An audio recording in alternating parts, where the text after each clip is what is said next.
দেশে একমাত্র শান্তির দল হলো বিএনপি।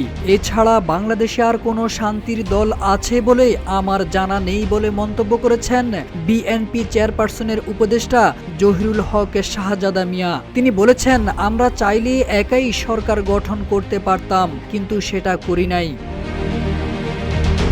দুইবারের বেশি একজন প্রধানমন্ত্রী থাকতে পারবে না মন্তব্য করে শাহজাদা মিয়া বলেছেন, বেগম খালেদা জিয়া ও তারেক রহমান ইচ্ছা করলে যতদিন বাঁচবে ততদিন তারা এদেশের প্রধানমন্ত্রী থাকতে পারবে, কিন্তু তারা সেই আশা করেন না।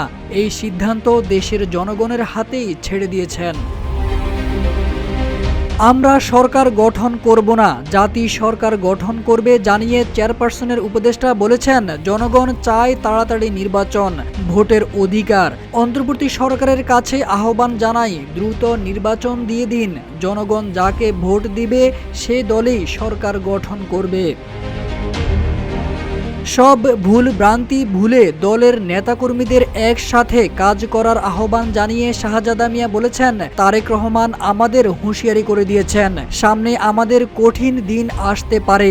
অনেক কুচক্রী মহল আমাদের দলকে ক্ষতিগ্রস্ত করতে পারে, তাই সবাইকে এক হয়ে কাজ করতে হবে। শুক্রবার সন্ধ্যায় মাদারীপুরের ঢাসার ইউনিয়ন বিএনপির সম্মেলনে প্রধান অতিথির বক্তব্যে শাহজাদা মিয়া এসব কথা বলেন। তারেক আজিজ খান, রূপালী বাংলাদেশ।